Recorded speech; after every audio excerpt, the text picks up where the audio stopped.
This is the first episode of the character series from the Pages podcast. March 22nd, 2010. A writer putting together a fictional story for what he hopes will become a show reaches out to an old-time, very close friend that goes all the way back to high school with an email that says, quote, Hey, do you have a picture of one of your horse guys by himself? I came up with this idea for a show I'd like to pitch. Tell me what you think. Bojack, the depressed talking horse. In response, the friend wrote back, that sounds too depressing. Can you make something more fun and whimsical? Then he replies, what about Spruce Moose and the Juice Caboose? This conversation, however casual it may have seemed at the time, became a significant earmark to the start of Netflix's first adult animated show that would go on to garner critical acclaim, win awards, and boast of a committed fan base. That show was released August 22nd, 2014. It is called BoJack Horseman. The writer and his friend I'm talking about are, of course, Raphael Bob-Waksberg and Lisa Hannawalt, both famously credited for BoJack Horseman as the creator and production designer of the show, respectively. It's been more than 5 years since its completion, and BoJack Horseman will now go on to be our first case study to kick off the character series of this podcast. In case you're wondering, why BoJack Horseman? If you Googled top character-driven shows of all time, at the top of the list is BoJack Horseman. In fact, much of the story wasn't formed even when the creators already had a somewhat clear idea of what the characters would be like. From its inception, characters were at the center of it all, almost like having a fully designed house in form, but still not having a clear idea of what function to allocate the spaces inside the building. It's used to describe his approach to developing the show. For this reason, it's a perfect case study to kick off the character series. This first episode, I want to share with you the background story that led to the BoJack Horseman project and how a combination of childhood friendship and a shared undying dream can give the world a really good story. By the end of the episode, we would have talked extensively about characters in storytelling, their genesis, and why they matter. Welcome to the Pages podcast, and I'm your host, Betty, and here with me is my co-host, Rita. Thank you for joining us.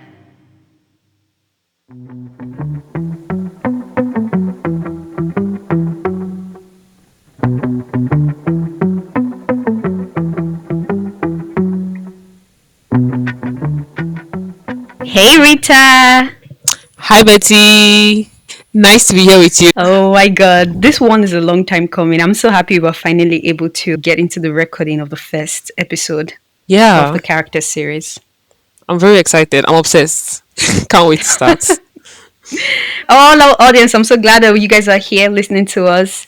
And today we're going to start with an icebreaker. We're going to start this episode with an icebreaker. So tell me, what do you think about high school friendship? How often do you think people stay in touch after high school?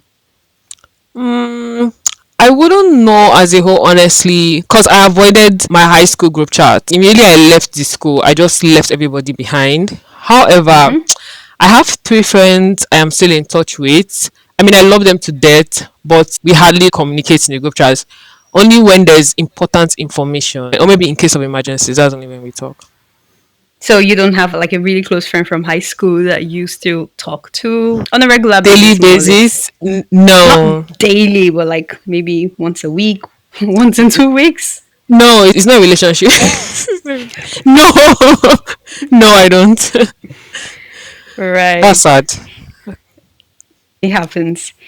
During my research for this episode, I found out that the 2 people we're going talking about, that is the creators of our case study, which is BoJack Horseman, they were in fact close friends from high school. And they stayed in touch for years. After they graduated, they would later collaborate. And then they gave us something that we could now call a masterpiece.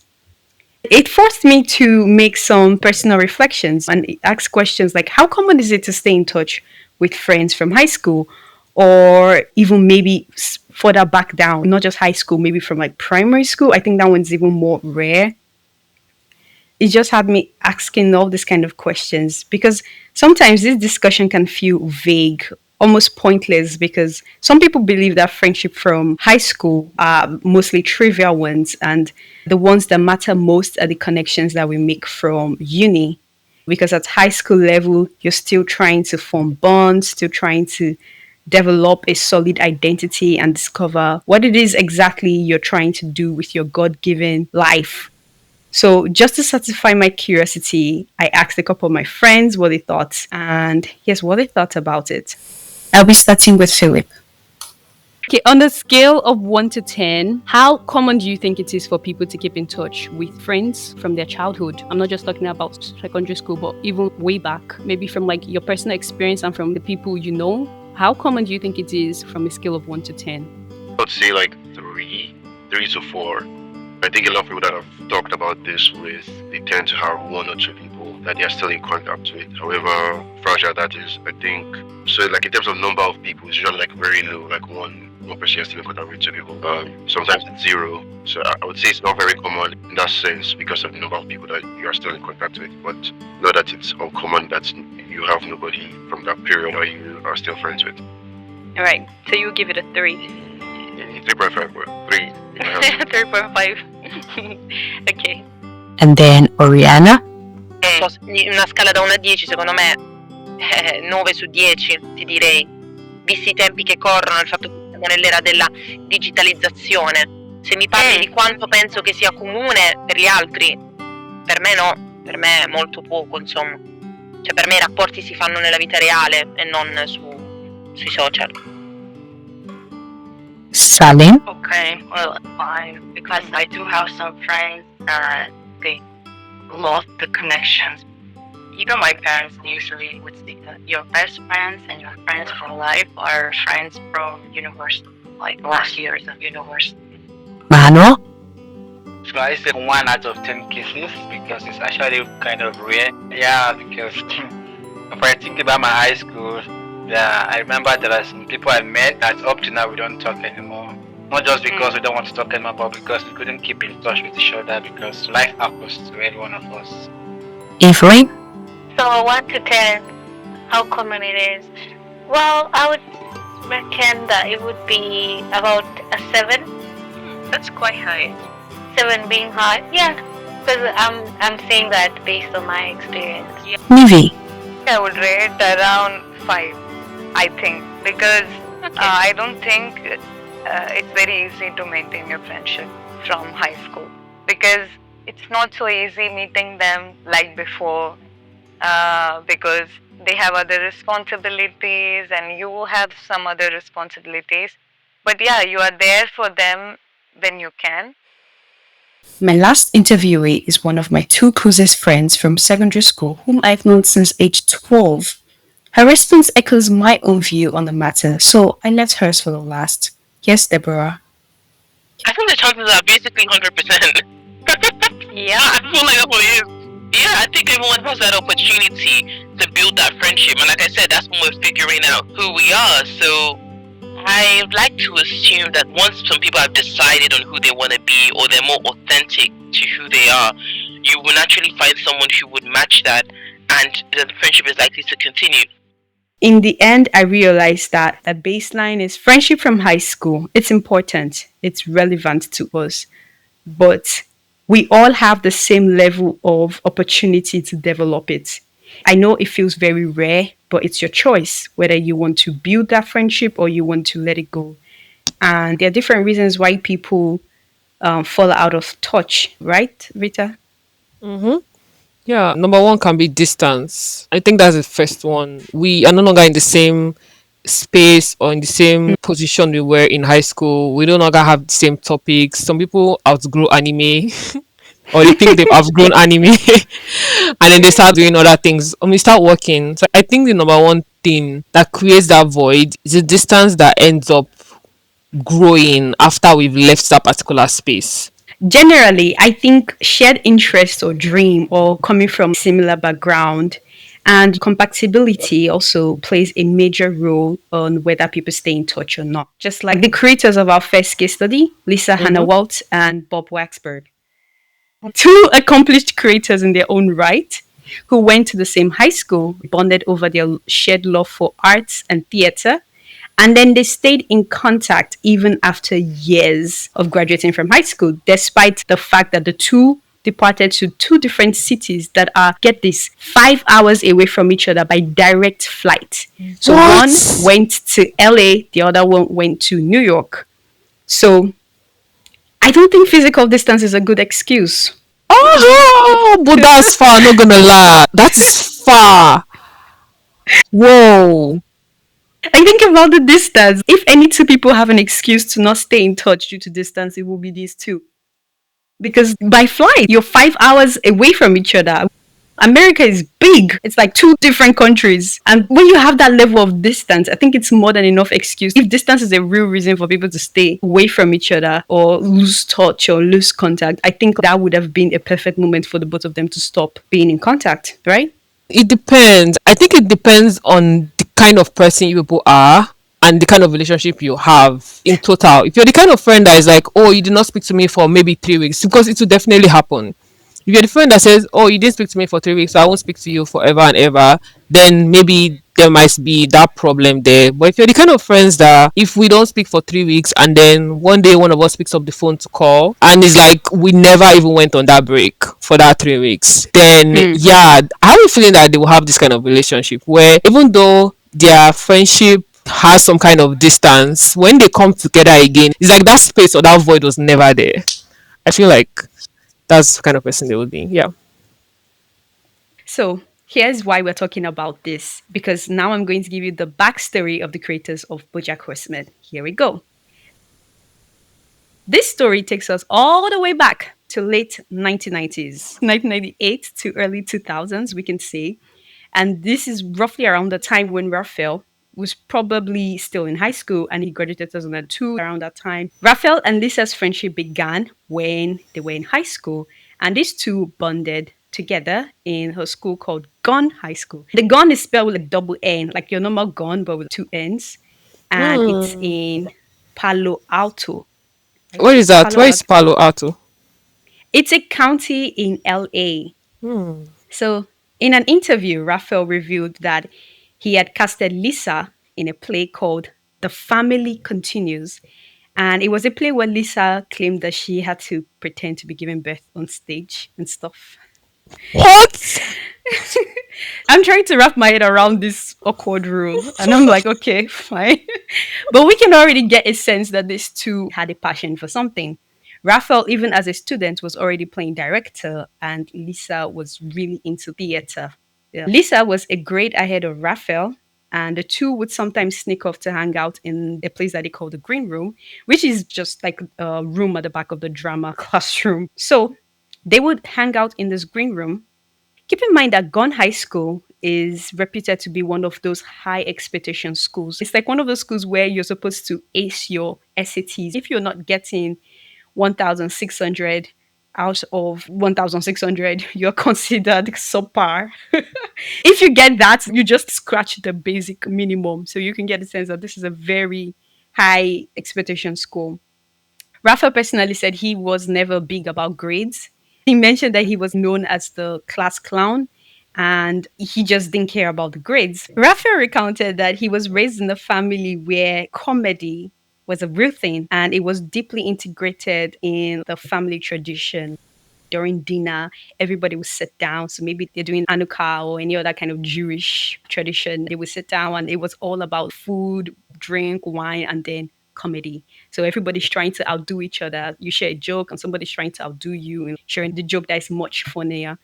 Every time he said that things always ended up in tears sometimes, but mostly laughter. So this is the kind of family he's coming from. And you can imagine that comedy was already ingrained in his bones. It's like a big part of his identity. The theater department in America, I don't know if we can use the kind of movies we see on TV where they show people in the theater department are usually the outcast and oddball. Yeah, The emo weirdos, kids the emo kids. and So the rock stars. yeah. So the theater department in America is known for being the place where we have the misfits and the quirkies and the eccentricities and all the weird people. This is where these two friends found their passion. So in Raphael's own words, They were drawn to each other as like minded weirdos, according to him. It was during their hangout session that Raphael would look at Lisa's sketchbook and make up all these little stories about characters, those characters that she has drawn. They would joke endlessly about what kind of TV shows they're going to make, which now, after the completion of Bojack Horseman, I imagine it would feel very serendipitous for them.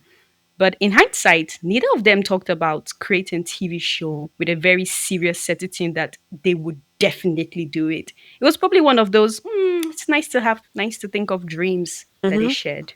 Mm-hmm.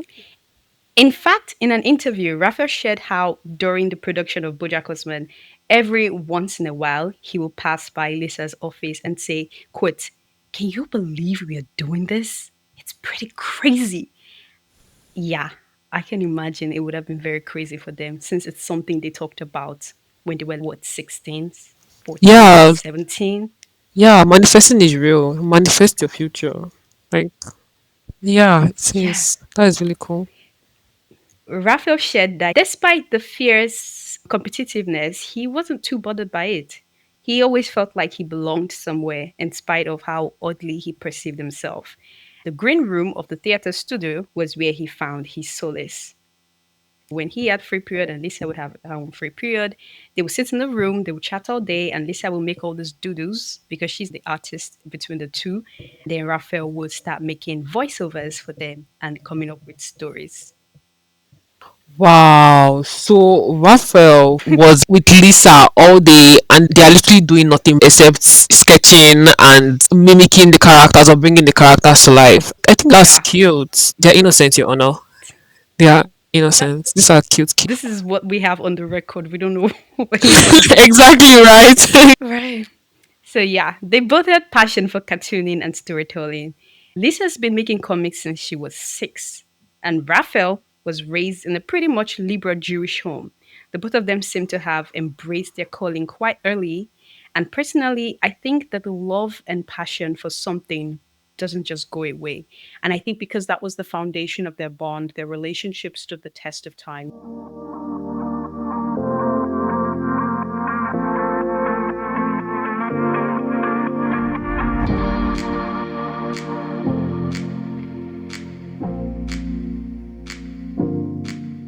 We already established how important high school friendship is. And since we've established the kind of friendship that the creators of our case study, Bojack Horseman, had, and now we're going to go to the next part.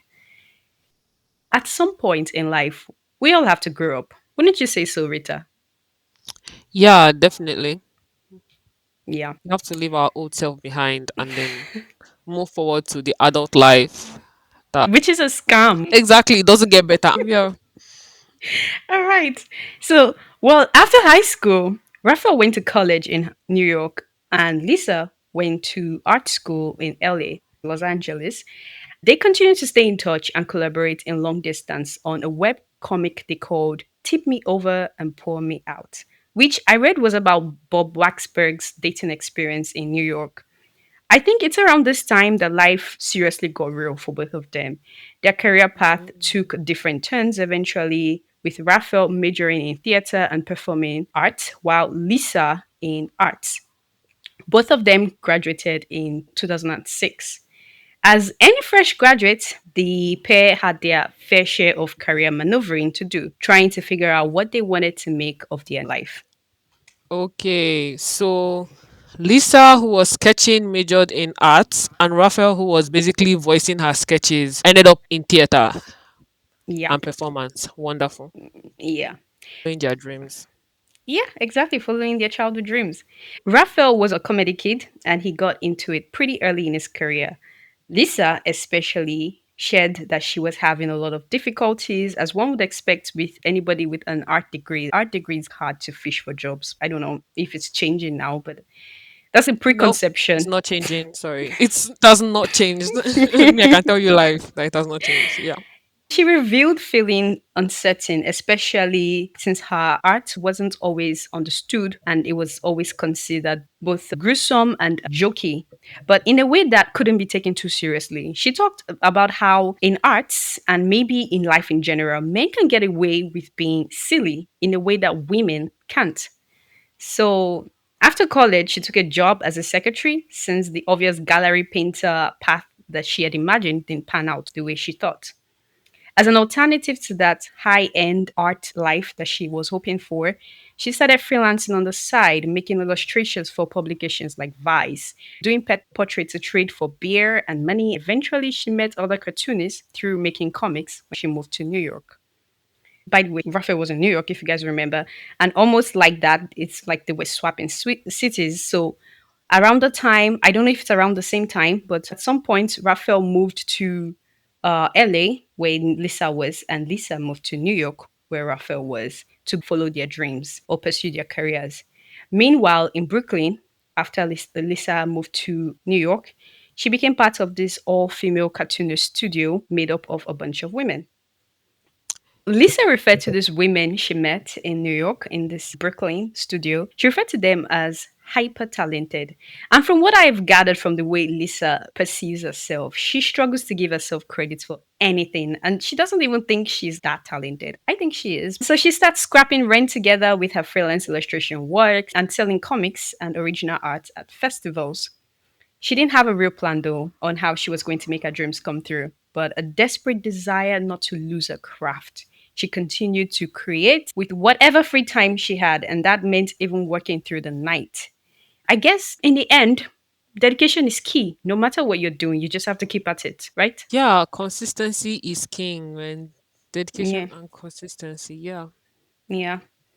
While Raphael, on the other hand, he got right into comedy. Like I said, he joined really early. He joined a comedy group called Odd English, and it's spelled like old but with an E at the end. And he wrote a TV script with the encouragement of the group's manager.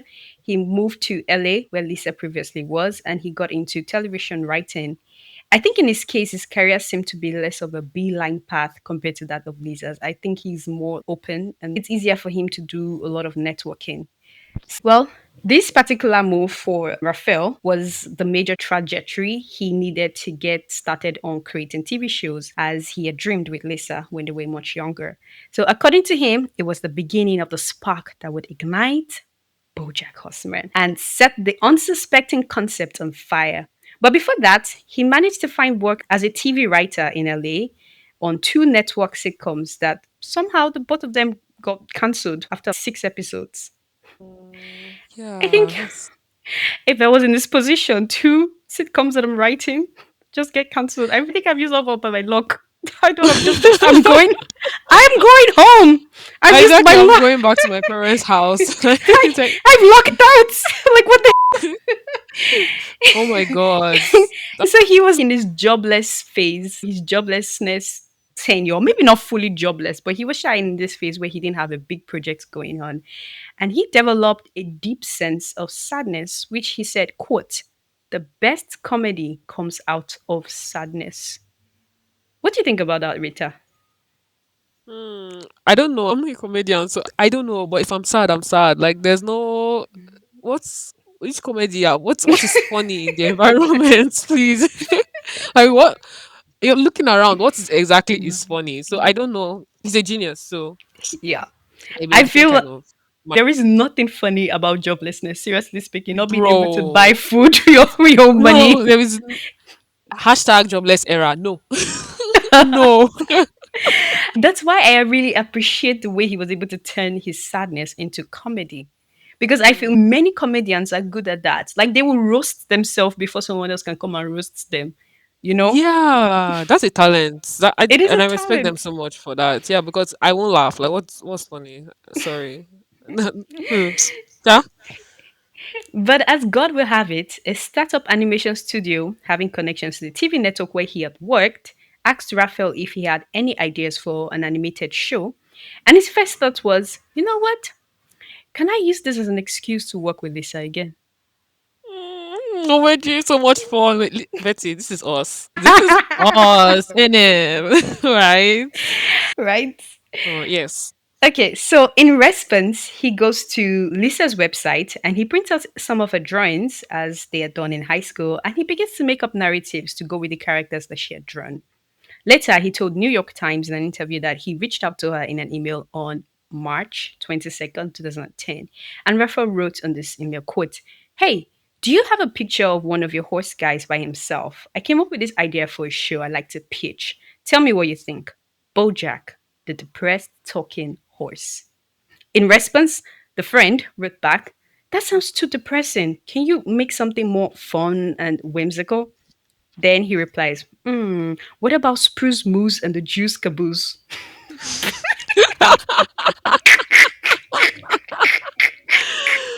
I'm cracking.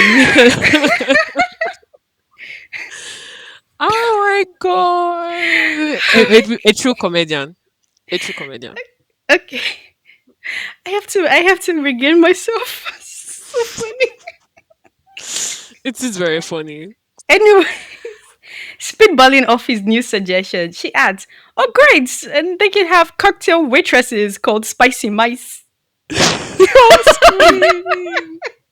I feel like these two are literally on the same wavelength when it comes to Bro, comedy. like you have to be on the same wavelength. Guy, that's crazy. However, Lisa's recollection of their reconnection was a little different. According to her, he wrote her an email in 2011. He said 2010, but she said 2011. And the subject was Bojack, the depressed talking horse. He had written a description of the idea and asked her what she thought. And she remembered telling him she thought it sounds cool. And she said, quote, "Sounds a little depressing. Kind of reminds me of Ben Stiller's character in Greenberg." What is that? It's a movie. I had to actually go and check this up because I don't know Okay. it either. Actually, Ben Stiller is an actor. He played a character from a movie from like 15 years ago. I haven't seen it, but I looked it up, and basically, it's a story about a man who was played by this actor called Ben Stiller. And the main character he's playing is in his 40s. The main character's name was Roger Greenberg. And he's a carpenter who is house sitting for his brother in LA. He recently got out of psychiatric hospital. He finds himself at a crossroad in his life, and he forms an unexpected connection with his brother's assistant. The film is basically a rom-com drama that explores the themes of aimlessness, connection, and navigating the complexities of life, particularly for those feeling lost or disconnected. So I can see what she was going at, because Bojack is also that kind of character who's feeling lost in Yes. his midlife crisis. So Yeah, I was about to say that. Sounds familiar. Yeah. yeah. Anyways, Raphael was like, "Yeah, that's what I was thinking of. It was total inspiration." And then she emphasized again that it sounded depressing and maybe he should make it something more lighthearted. But Raphael went with his predisposition. He was trusting his guts. For all of Lisa's career situation, she didn't seem to be much in a rush to get into this new project because, according to her, she's very commitment phobic and was worried about the responsibilities of collaborating on a huge project. Big projects require a lot of commitment. Yes, it does. It does. But I'm happy that they did it though. Yeah. Unless we won't be having this wonderful conversation. Yeah. Or probably we'll be having this wonderful conversation, but of another project, probably. Yes. Yeah. Thanks to Raphael's persistence, she eventually agreed to design the main characters, and they made a pilot episode that she art directed. She mentioned that after that, everything just sort of slowly came together. According to her, she didn't expect it to become a show, much less something that became as big and as successful as Bojack Horseman. But in 2014, she decided to move back to LA again to work on the project full time. And I guess that's the start of a new life, changing chapter for her. The two friends are reunited again. Yes. Finally, they're in the same city. Oh. The moral of the story in this particular part is you should just really keep honing your craft. Keep showing up, keep taking chances and risk. Even when you're not sure, just keep doing it. And eventually, maybe success will smile upon you. Just as some dude called Robert Collier said, "Success is a sum of small efforts repeated day in, day out." But, bro, I saw this YouTube short about somebody. They asked somebody, "What is the best advice you could give?" And this person said, "Just because you show up every day and you don't give up does not mean you will succeed." You should- But that's your 9 to 5. That is literally your 9 to 5. Oh my god. Real. That is just so unhinged. I'm voting that person for president because you need that kind of mindset. You know that Because luck also has a thing to play in success. You might just walk from today to the day you die and then nothing will happen. But somebody will just be like, okay, today I'm just going to wear red. And then from there, success falls from the sky and falls on top of their head. So luck too is part of it. I don't call it luck though. As a Christian, I call that kind of thing grace. Exactly. Exactly. Grace. Yes. When grace falls upon you, it's now left to you what you do with it. A lot of people have had so much opportunity to be successful in life, and yet they just don't become successful. They just don't because they don't have the discipline, they don't have the passion, they don't have the commitment, and they keep self sabotaging. Isn't that Bojack Horseman's story? He had all the Bro, opportunity. we summarized the whole movie for everybody. We summarized 6 seasons, basically. But he did try. He tried.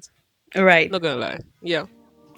Hey, if you're enjoying the conversation so far, I want to encourage you to check the extended, unfiltered version of this episode available only on our website.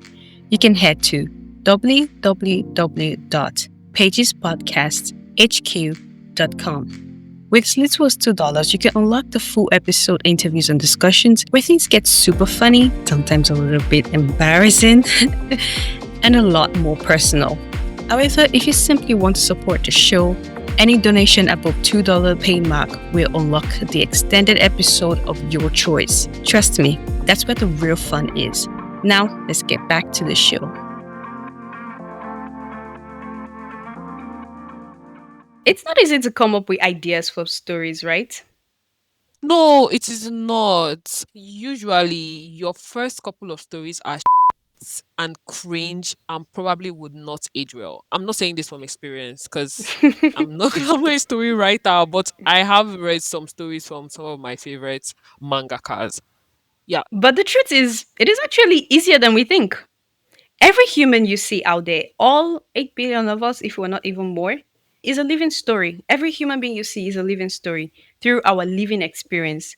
But only a small fraction of those stories are told. Think about the typical fictional lores that we get out there. They are so textbook scripted. It's the same thing, the same old thing, recycled. But there are so many stories of different people that if we were to tell a story about each individual in this planet, you would just have so many different unique stories from different angles. Of course, you can group all the stories in major categories, but ultimately they will all be extremely different because we as humans don't experience life exactly the same way. Not even twins experience life exactly the same way. There's also no limit to where stories can come from. But however, stories are generally inspired from two main types of sources. They are either externally inspired or internally. Your external sources are like from observing your environment, like people watching, listening to the news, contemplating nature, other people's works, listening to the Pages podcast. Your internal sources are your personal experiences, emotions, dreams, imagination, brainstorming. Those are your internal sources. Then it's up to you, once you have a story idea, where you want to start from. How do you want to develop this idea? In the literary world, there's always a debate of plot versus character. Because at some point, some group of literary experts said there are two types of storytelling techniques, the plot focused and the character focused. Then, you have to make a choice. Sometimes it feels as if you have to make a choice. The plot of a story or the characters in the story. Which do you think is more important as a viewer? I'm asking you, Rita. Yeah, I actually prefer a good plot and like Mm, creative direction. If we know, like, I understand where I'm moving towards, I can dismiss a very badly written character. We all experience Naruto. yeah, So, yeah. yeah. I agree with you. I think you can almost get away with like bad characters, but bad plots, dude. More. I don't care how good your character is, but if the plot is just shitty, I think I'm offing myself from it immediately. Like Exactly. bad plot is really something you don't want to risk. You could probably get away with bad characters, but bad plot, No. that one is hard to ignore. Many writers tend to lean more into character-driven stories. Even the famous Stephen King quote, the best stories always end up being about people rather than events, which is to say, character driven. But this is my own take. I feel like the character versus plot discourse feels similar to the chicken versus egg debate. Which one comes first? It feels like that. There is this misconception about character or plot, which should draw your attention first or more. However, these two styles of storytelling, I don't think it's about which is more important or which should come first. I think it's more about how you want to tell the story. It's not about order of priority, I don't think. I think it's more about the story structure and the style rather than order and priority.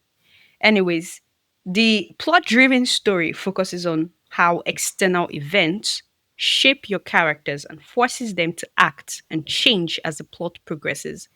While your character driven stories focuses on your characters, their emotions and personal experiences, and is your character's actions or inactions that drive the plot. Did you get that? Exactly. As a storyteller, you do not just have to choose, right? You can just find a balance. One isn't better than the other. Right. It all depends on the type of narratives you're trying to share and what your key messages are. If your story theme focuses on problems that are generally external, such as war or supernatural phenomena or natural disasters or society or technology, then the plot driven approach, which gives your audience a more aerial view of the entire story, allowing them the vantage points to see all the other pieces that the characters may not be aware of, would be more appropriate. Say, for example, you're telling a story about war. If you're telling a story about war, you cannot just simply be telling the story from the point of view of your character. You cannot be driving the whole story from like the emotions of your character, all of that, because it leaves out all the other pieces unless the focus of the story is not really about the war, but maybe about the dictator. But if it's about all these complex external problems, then the plot driven approach is usually more appropriate. I would say Game of Thrones is more plot driven than character, even though there are lots of characters who are beautifully written and there's a really good balance in it. But in the end, the plot is what keeps us on our toes because we know that in Game of Thrones, no character is safe. Anybody can be offed, any moment. Yes. But however, on the flip side, if your story message is centered around more internal problems like identity crisis or mental illness or some other kind of phobia or trauma, then you want to take the character driven approach because in order to communicate all that emotion that the character is feeling, you need to bring your audience into the limited myopic view of the characters. And this allows your audience to feel like they are put in the shoes of the characters. If you think about it, if you want somebody to understand how painful it is to have cancer, for example, dealing with cancer, you cannot just bring out this worldwide research of different people who are going through cancer and be showing it on like a large scale. If you really want to Mhm. get it to a very personal level, you get one person or a few people who have this like dealing with this and you show the deep, intimate, intricate, and delicate aspects of their life and how the cancer has affected them and how it's now ingrained into their day to day and how it has completely changed how they are or how they live compared to other people. And that's what the whole character driven style approach is all about. It's more emotion driven, emotion focused. Yeah. However, if you have a combination of these two types of conflicts, there's nothing stopping you from mixing both strategies. Many stories mix it up. I think the key is just finding the right balance. And there's just no superior approach. It doesn't matter plot or character. That's not the point. It's all about the story message. Because what's the point of a story if you don't learn anything from it? No point. And also, if you with there must be some kind of message communicated, no matter how complex or simple it is. Yeah. Yeah. So, how did the creators of BoJack Horseman come up with the idea for character and eventually the plot line for the main protagonist? Answering this question will show why the character-driven approach was the obvious go-to storytelling style for the show. As I mentioned before, Lisa Hannawalt mentioned in an interview that she's been making comics since she was 6 or 7 years old. And she's always been obsessed with drawing all these anthropomorphized animals for as long as she can remember. And for those wondering what that word means, it means something that is half human, half animal. That's what it means. Anyways, in her own words, she revealed that she's always had a great love for animals, but she doesn't know where that came from. Lisa says that her love for animals feels like something inscribed in her DNA. But she has always held a particular obsession for horses. That's where her obsession is. But at one point, I wanted to judge, I'm like, horse. But then I remember how I love cats. So I'm like, oh, okay. Exactly. Exactly. Then she said that she likes to ride them whenever she gets the chance. She explains something about horses. She said horses are naturally intrinsic and they are unpredictable and skittish. She can relate to their fetish nature because with their great instincts, they're able to sense danger near or far. That's like literally in Attack on Titan, you know how those horses can sense when those titans are coming and they start to get nervous and they can throw you off. Yes. Yes. I think that was a really good detail they added in Attack on Titan. You know, I never thought about Yeah. it. I mean, if this will come to my mind too, you just mentioned it now. Yes, I Yeah, wouldn't have known. that was a good detail. So she describes herself as being super anxious and she suffers from commitment issues. And she's also someone who is intricately familiar with lots of animal behavioral tics. So much that when you watch Bojack Horseman, there's a lot of animal puns and gags. Like, let me tell you this one. There's a cow. You know how there's like the cow waitresses in the local tavern in Bojack Horseman world, and this waitress would like often come and she would serve meat or milk. And it's kind of crazy when you consider where do we get meat? Where do we get milk? I remember that's crazy. There's so many verses in that show. Yeah, there's also like this other one with the hammerhead shark that was using his head as the hammer to hammer in a nail. But I think the funniest one, the one I think it's very funny, is I remember this one time, one of Bojack's love interests wanted to have a serious conversation with him, right? And she wanted to have a talk with him because the two of them have been giving each other like the silent treatment. So okay, fine. For silence, they go to his bedroom, but in the bedroom, there's an elephant, an anthropomorphic elephant. So he's half human, half elephant. You guys get the gist. So he's fixing something, and his partner finds it awkward because she wanted them to be in a private space where they could talk, right? And then there is this third person, and she's kind of like, okay, she's giving that face like, I'm not quite comfortable here right now with this third person because I want to say something private. But then insensitive Bojack, he keeps ignoring her discomfort. And then he's expecting her to talk. And he's, yeah, talk. What did you want to say? And she's okay. So are we just going to ignore the elephant in the room? But the elephant, he gets offended and maybe he swears or something and he just leaves. He storms out of the room because he's, what the yeah, because I'm an elephant, you cannot just ignore me. It's the fact that that is an actual saying. People actually say, let's not ignore Yes. the elephant in the room. Then they just literally place an elephant in the room. That joke just lands. I feel bad for the elephant though. Yeah. If Justice for elephants in the room. Justice for elephants in the room. so this personal obsession of Lisa, it becomes the momentum for the kind of characters Raphael used as inspiration for the story of BoJack Horseman. Once Raphael had decided on which of Lisa's drawings was going to be the main protagonist of the story he was trying to put together, he drew inspiration from his own personal experience to bolster the character plotline, which in effect became the building block for Bojack's personality. There is an interview about Raphael sharing that personal experience. So I'm going to add something straight from the horse mouth. No pun intended. I'm going to add a little part of Raphael sharing that experience that motivated the Bojack Horseman story straight from the horse mouth. Went to Lisa's blog and I pulled a bunch of her drawings that she had made because she'd been drawing these animal people on her own. And I thought, okay, what can I do with these? But at the same time, I had just moved to LA and I was living in this house up in the Hollywood Hills that was like a friend of a friend of a friend's house. I somehow was paying like $800 a month to live in this glorified closet in a beautiful mansion.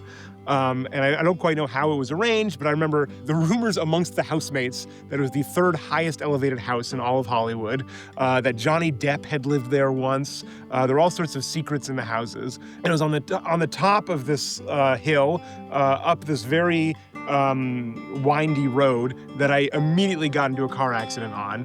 And then I didn't have a car, and I was stranded up on this house.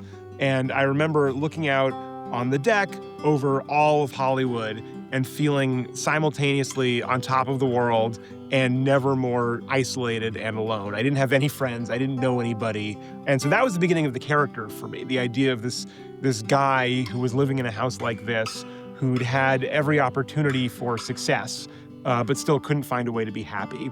So it's kind of that married with Lisa's style is where the show came together. Lisa's drawings, I can say for Raphael, is an external source of inspiration. And his own personal experience moving to LA is an internal source of inspiration. But then he's also influenced heavily by The Simpsons. And we all know The Simpsons, very popular, which we can say is an external source of inspiration, right? Yes. He spoke many ways about Simpsons, like how they mix sensibility and humor to communicate their message, especially with their sad episodes. I feel like Raphael really loves sad things. And he was going for that tone for BoJack Horseman. He wanted the humor to intertwine deeply with sadness. To achieve this, Raphael chose very sensitive sociocultural issues to address, like exploring issues of self destruction and accountability and the complexities of human nature in the face of past traumas and personal failures. Going deeper, there is a topic of mental illness, addiction, and difficulty of breaking negative cycles and generational trauma. Honestly, I feel like this collaboration between Raphael and Lisa is basically a match made in heaven because I agree. if it had been only Raphael's dark humor with very human like characters, it probably wouldn't have hit as much. Lisa's style kind of cushions how heavy the show Yeah, is and then the comedic part of it. So, very, yeah, very creative. I agree because I love how you said if it was just with only human characters, it would have been super heavy. That would have been heavy. I feel like it would be more of a tragedy than a dramedy. you know? Yes, yes, it would be. Yeah. I totally agree with you. Look, at this point, I'm sure it is pretty clear why character focused storytelling style was the obvious approach because what better way to get people in their feelings and toy with their emotions than putting them in the shoes of these characters who wrestle with these extremely real and human issues? What better way than the character focused style? So here's a famous quote by Sterling K. Brown to wrap up this part of the episode. It says, empathy begins with understanding life from another person's perspective. Nobody has an objective experience of reality, it's all through our own individual prisms.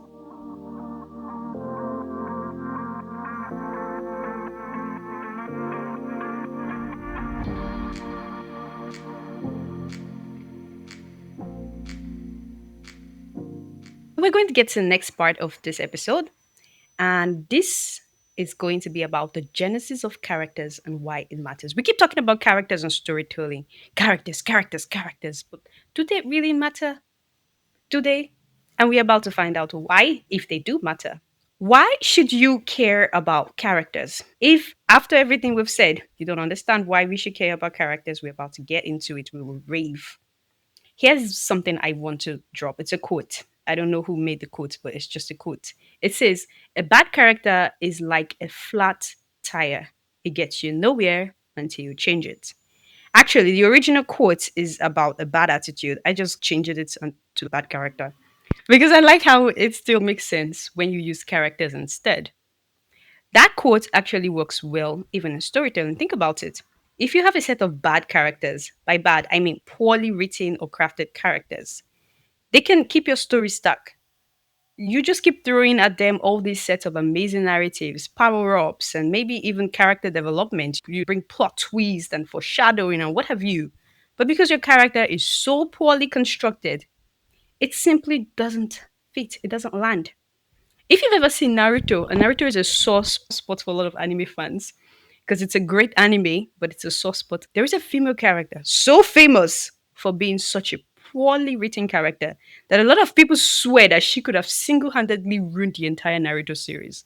She is unanimously voted as the most annoying character of all time across every anime world. Maybe fans are being a little bit harsh with their vendetta against her. But in the end, it's the author Kishimoto we have to blame. He's supposed to be blamed. Rita? Yeah, yes. And I was about to say that. And first of all, I think people are Who is the just over character? exaggerating. Take a guess. Take a guess who the character I'm talking about is. You guys should just leave my Sakura Chan alone. Like, she is my baby girl, bestie, mother, loving psychopath wife. We love her the way she is. Girl, she's number one for most annoying. She's also number one for most hated female character of all time. The two. People Yeah, are just bad. haters. Yeah, we could say that, or the author Kishimoto ruined her. She had so Yeah, much he did. potential. Yeah. So here's another quote about characters, and I will show you just how applicable it is in storytelling. The quote says, "Some people have passed away, but their character has kept them alive. Others are alive, but their character has killed them." This is a True. quote by an Islamic scholar called Imam Shafi. So now I'm going to adapt this quote to the context of storytelling, and I just want to show you how amazingly it works. Here it goes. Some characters pass away in stories, but their memory and legacies stay, keeping the stories alive, while other characters continue to exist or live in the stories, but their character was so poorly written. We might as well call them dead because they're just that easily forgettable or unimpactful. Now that we've established just how important characters are, something I need to elaborate on the word character. Where does it come from? You hear the word character every now and then. Where does it come from? What does it mean? This is what I talk about when I say the genesis of character. Apparently, the word character comes from the Greek word character, which is literally the same way you spell character, but everywhere you have the C, you put a K. It means an engraved mark. That's the literal meaning. When you think about it, a person's character is an impression on themselves, like an engravement. When people come into your life, they leave a mark by the elements of their character. And this is what the Greeks figuratively refer to the qualities engraved upon a soul. Interestingly, the word soul historically refers to a person's life force, a sort of non physical essence, which typically in religion we will call a person's spirit. There's been several metaphysical and philosophical debates about whether there's actually such a thing as a soul, but that's like a whole rabbit hole I don't want us to get into so that we don't digress too much. However, the word soulless, when it is used, it actually has a very negative connotation to meaning something really terrible. When they say something is soulless, it means it lacks emotions, it lacks empathy, it lacks feelings. That is scary. The literal Oxford Dictionary definition of soulless is something lacking character and individuality.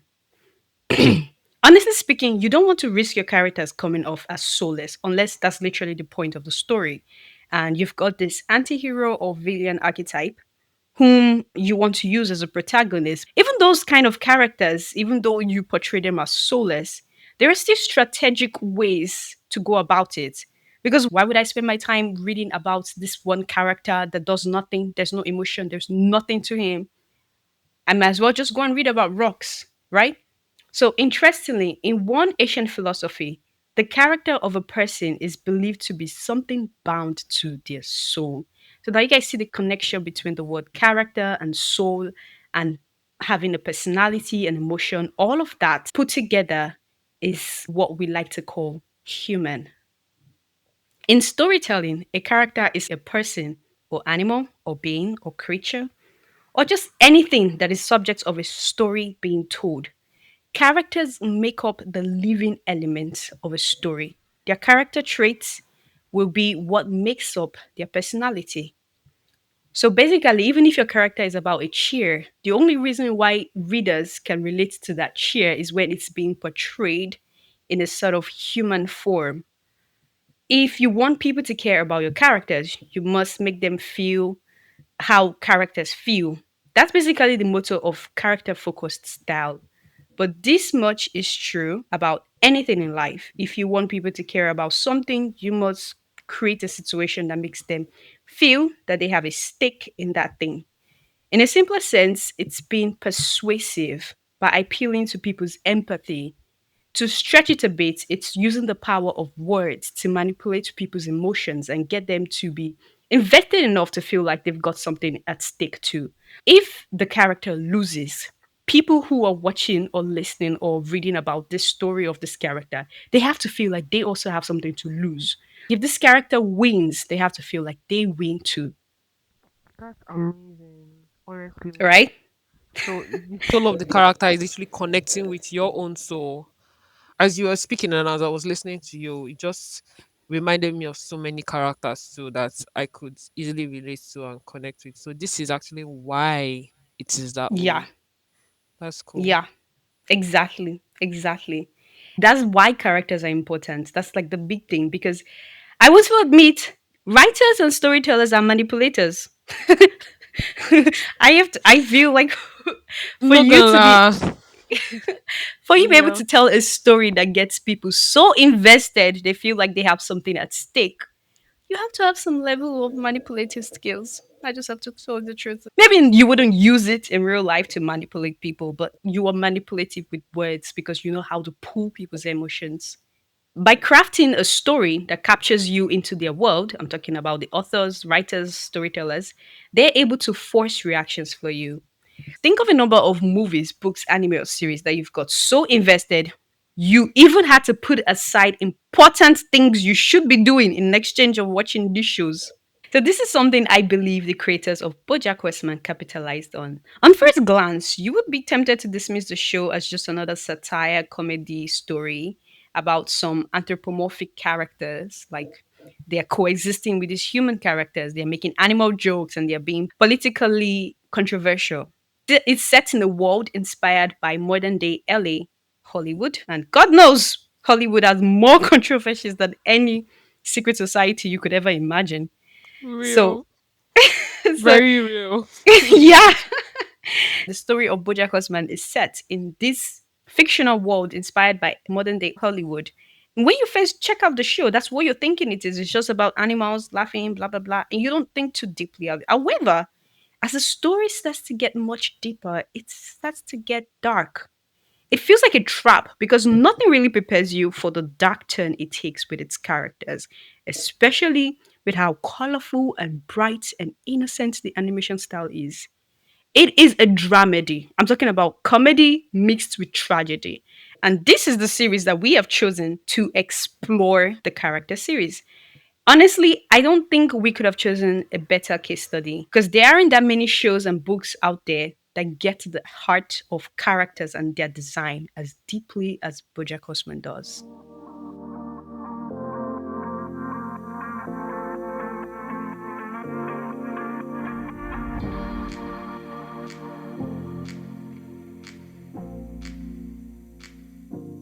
Today, there are hundreds, if not thousands, of research essays and analytical study materials of the show dissecting the series. I'm talking about BoJack Horseman's show. And hey, here's one more to the list, an entire podcast series dedicated to studying characters and their design in the show production. Part of the reason BoJack Horseman is so successful is due to how the show crafted its characters. By skillfully balancing dark comedic and deeply emotional storytelling, the show introduces to everyone these complex and mostly morally gray characters by portraying with nuance and depth all of their deep flaws and the way each character can find redemption. So here's the key takeaway from this episode. Characters can be mediums of stories, not just acting as vehicles to experience a plot, but their very existence can be the plot.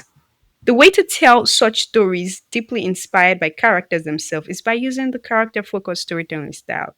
This all comes down to character design and how they are structured. This style of storytelling works because it preys on that human ability to empathize. Remember when I told you that writers are manipulators? Yeah. Yeah. No, So, allegedly. allegedly. Yeah, alleged. If you're curious to know more about the creators of BoJack Horseman and how they achieved this, then you should hang on tight and keep listening to the rest of the series because it will get much deeper and fun as we go on. So, thank you for listening to this episode of the character series from the Pages podcast. Moving forward, we'll get into more technical bits of character design and structuring by taking a page from the creators of BoJack Horseman in order to understand how they did it to achieve such critical success.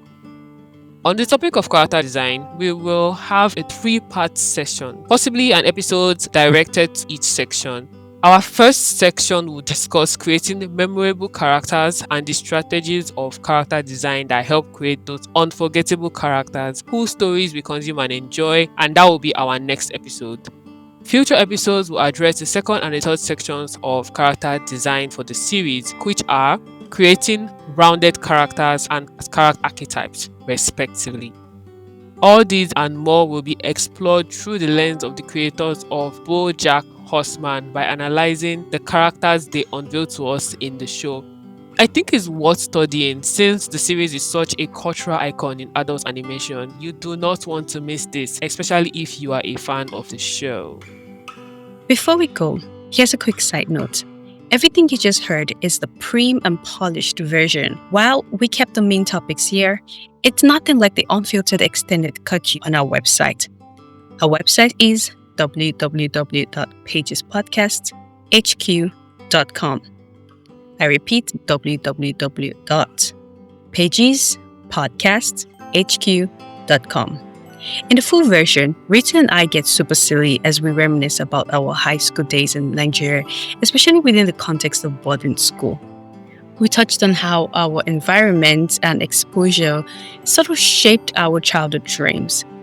And for a little bit of laugh, if you ever wanted to hear two people physically struggle to pronounce the word anthropomorphic, I promise you'll leave this one with a cracked rib. You can unlock the full experience for as little as $2, and if you make a single one-time donation above $2 following any of the donation links on the show notes, you automatically unlock the episode. So what are you waiting for? Lastly, for frequent updates, sneak peeks at the future events, and more insightful content, don't hesitate to follow us across social media. You can find us on X, Instagram, Thread, TikTok, LinkedIn at pagespodcast_HQ. That is at pagespodcast_HQ. So feel free to stream the free versions of our episodes on Apple Podcasts, YouTube, Spotify, Amazon Music, or wherever you get your podcasts. Don't be a stranger. Come join us on the other side where the grass is definitely greener and I would say a lot funnier. Thank you everyone for joining us, and that's a wrap for today. Bye. Bye.